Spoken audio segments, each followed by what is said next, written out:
Side of the desk stood his mother, Leia Organa Solo.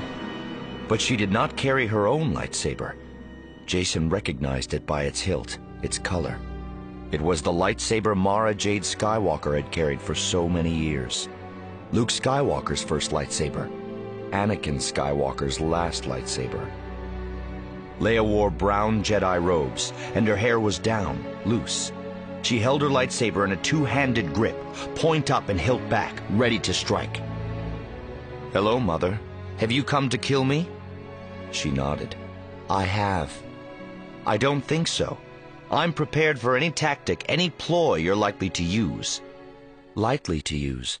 Don't you know that the whole book of tactics changes when the attacker has chosen not to survive the fight?" Her face twisted into a mask of anger and betrayal.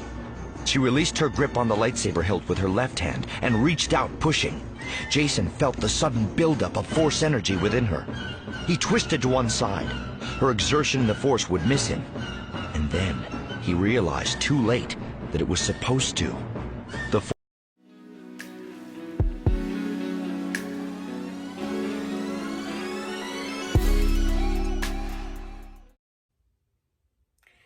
Hello everyone, this is OG Star Wars, and today we are covering Legacy of the Force, book number 4, Exile.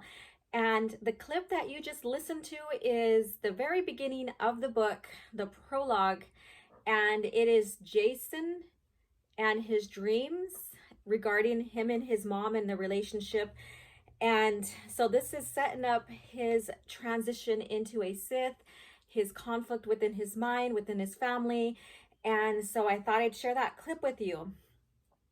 All right, so in the book, we see Wedge Antilles now resigns from being the commander of the Corellian military forces. And so that leads into a different arc for him in the story. And I will not, go into any details on that. But he does change sides. He does resign. And in the book, it goes into more details on why. And so again, and I'll probably keep on repeating this, get the book or the Audible, listen, read. It is a very great story building up from the past into the present of the series Legacy of the Force. Additionally, Han and Leia seek refuge.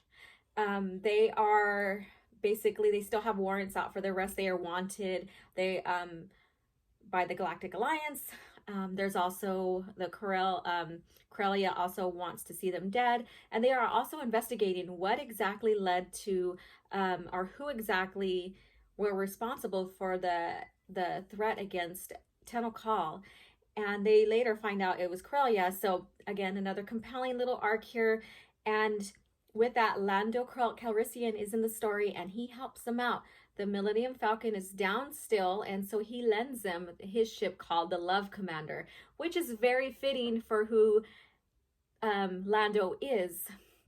And so that's a very good read as well. And you will love the little banter between him and Leia still, and Han as well. And there's a little, parts in there where, Leia asks for Han to shoot Calrissian, and he goes, "If I did, I wouldn't see how far he would go with this." So very, very fun banter and play between the three, just as we see in Empire Strikes Back. And nothing ever changes. The friendship never changes. Lando never changes. He is our smooth talking, romantic kind of guy. And we also have Jagged Fel in the story, and he comes to Luke Skywalker, and Luke Skywalker brings him into the fold to help track down Alima Rar, because she is after Leia. And with that, he teams Jagged up with Jaina and Zek. And if you go back all the way to Swarm Wars, Dark Nest trilogy, you will see basically the relationship with Jagged and Jaina and Zek. And so this just continues that little story. And if you know the story about Jaina, she, the relationship begins to unfold from this point on. Additionally, Cal Omas asks Luke to make Jason a Jedi Master, which Luke does not want to do. He denies Cal almost that request because he feels Jason isn't ready. He feels that there's a lot of conflict with Jason as well. But Kel almost asked Luke this because he wants to show the public that there is good relationship between the Galactic Alliance and the Jedi Order. And again, Luke shoots that down. And then in the story, Jason is considering Ben Skywalker as his apprentice.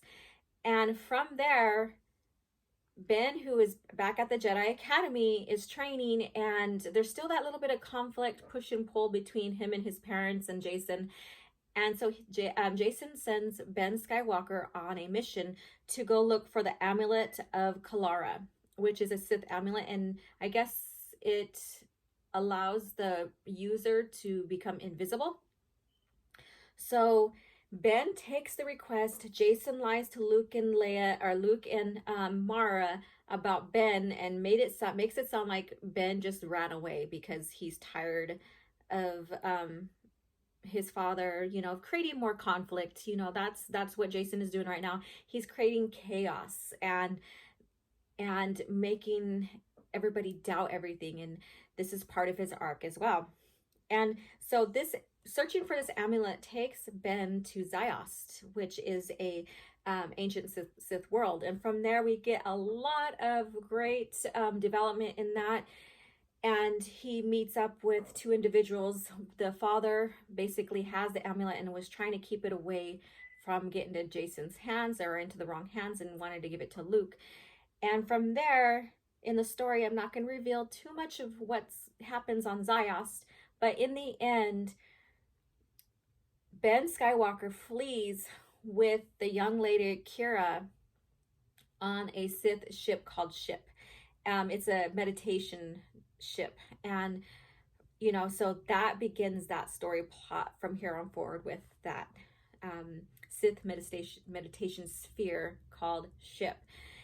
And also, Lumaya also supplies vital Galactic Alliance intelligence to the Bothans and the world of the Commonor.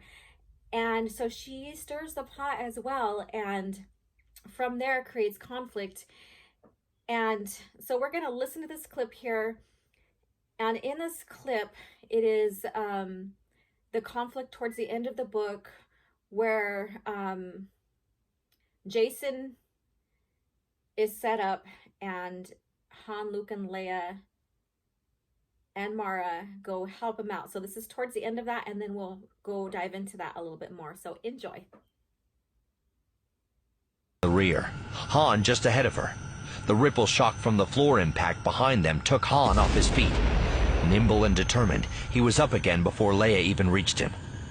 Up, but moving slowly, increasingly to Leia's eyes, Han's feet seemed not to want to find purchase as he ran. Nor did hers. It wasn't from the atmosphere escaping. The station's artificial gravity had to have experienced a complete failure. As her ears popped and pain grew in her head and eyes, Leia knew that there was no way they could reach the exit. No way they both could reach it. She reached out through the Force and shoved Han's back, propelling him forward through the door Luke and Mara had just reached. Leia took 3 more steps, but now, though her legs kept thrashing, she could make no headway at all. Her feet lifted clear of the floor. She had no forward momentum, no way to reach safety. She closed her eyes, determined to be peaceful in her last moments. Something wrapped around her ankle. She looked down. Attached to her leg was a line with a tiny hook and grapnel. Luke's piece of stupid, preposterous farm boy equipment, which he'd carried off and on since before she'd met him. He was at the far end of the line, braced against the door, hauling with all his strength, and as Leia watched, Han joined him. In moments, they had dragged her through the door and into the shuttle access bay, where they had arrived minutes before. Han sealed the door. Dimly, in the reduced atmospheric pressure, she could hear a warning siren wailing. Leia lay on the floor, panting. "Thanks," she said. "What's family for?" Luke asked. All right, to expand on that story a little bit more, Jason is lured to the Galater 8, and that basically is there was a meeting going on and an election going on for the Corellia and their allies, and it ended up being a trap set up for Jason. And when he realized that, he sends out a mental call through the forest, letting those associated with him that it's a trap and there's mines. And Luke and Mara and everybody in the X-Wings gets that call, as well as Leia, because that's her son. And so they flee. Well, they don't flee, they rush to his aid to rescue him out of there. And a fight insinuates. Lumaya's there, so Luke and Lumaya go at it. Alima Rar's there. She teams up with Lumaya to distract everybody as well. And so from there, she fights with Leia. And so there's this duel going on. Stuff happens. Explosion happens. The gravity simulator, and I don't know the exact name of this, so share that down below, please. Okay, so basically the gravity changes, everything changes because there's an explosion, and Luke and Leia, Han and Mara try to get to safety, and we see Leia is the last one out, and she's in dire needs, and she force shoves her husband in to safety, into the lift, and she eventually makes it. And in the end, Jason gets out. He doesn't worry about any of his family. He flees without even helping them out, betrays his whole family. Luke realizes that Mara, Leia, Han, he then gets back onto the Anakin Solo. They flee, and he just has, a meeting with Lumaya, and it sets up for the next book. So I thought this was compelling because it shows, again, our heroes trying to help out Jason, trying to still work together in a sense, even though, there's a lot of conflict within the Skywalker Solo family, and how Jason just thinks of himself and flees, leaves his family there to die. And so I hope you guys enjoy this little review. Please, let's expand on this conversation below. If you read it or listened to the Audible or whatever, please comment below on what is the favorite scene that you like within the book, what you don't like as well, because I don't mind sharing what we like and what we don't like in these books, because we're always going to have ones that we like more than the other. We're always going to have scenes within the books we like more than the other. So let's create a conversation about these books and share the love of Legacy of the Force and of Star Wars, the expanded universe that we grew up knowing and loving. So share below in the comments. Please like and subscribe. Share this video. It helps out my channel immensely.